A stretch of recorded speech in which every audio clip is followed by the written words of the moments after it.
So Albert Pujols released by the Angels. Um,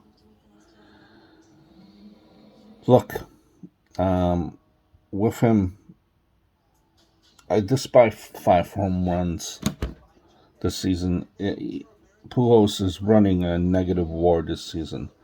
If a team is trying to, upgrade at first base DH, it should be easy to bring in someone better than Pujols, unfortunately. Pujols' last positive WAR season was 2016, the fifth year of a 10-year contract. This means that in each year of the second half of his contract, he would have been paying the Angels to play for them if this were a different type of environment here.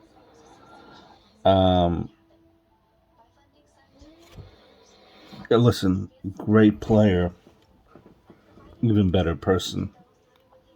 Unfortunately, he has turned out as a perfect example, as a reason to never sign veterans to decade-long contracts worth hundreds of millions of dollars.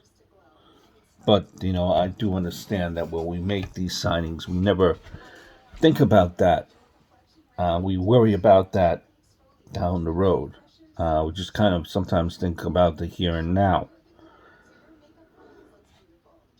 His bat was probably worth around $100 million over the first 5 years of that contract. It was had very little worth after that. The Angels probably, paid him over $100 million more than a player with the exact same production would typically earn. Do these long-term big money contracts for first baseman ever work out? Listen, Adrian Gonzalez, for example, was paid a ton to play for Boston. The Red Sox traded him to Dodgers, and the Dodgers end up trading him to the Braves in a salary dump. And the Braves promptly released him and paid him over $20 million to not even play. The Mets tried him out for a little bit, but he completely floundered and was released again and never made it back to Major League Baseball. Now, use that as an example, right?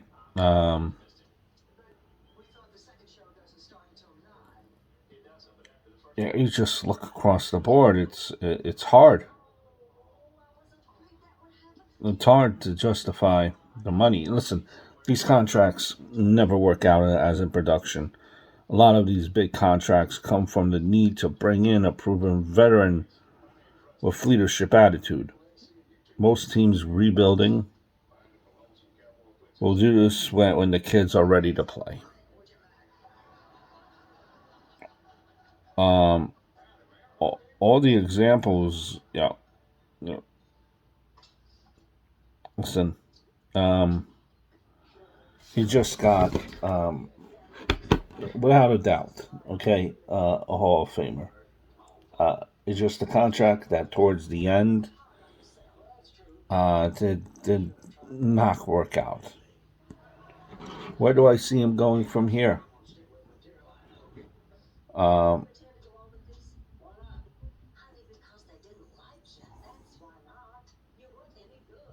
Maybe he goes back.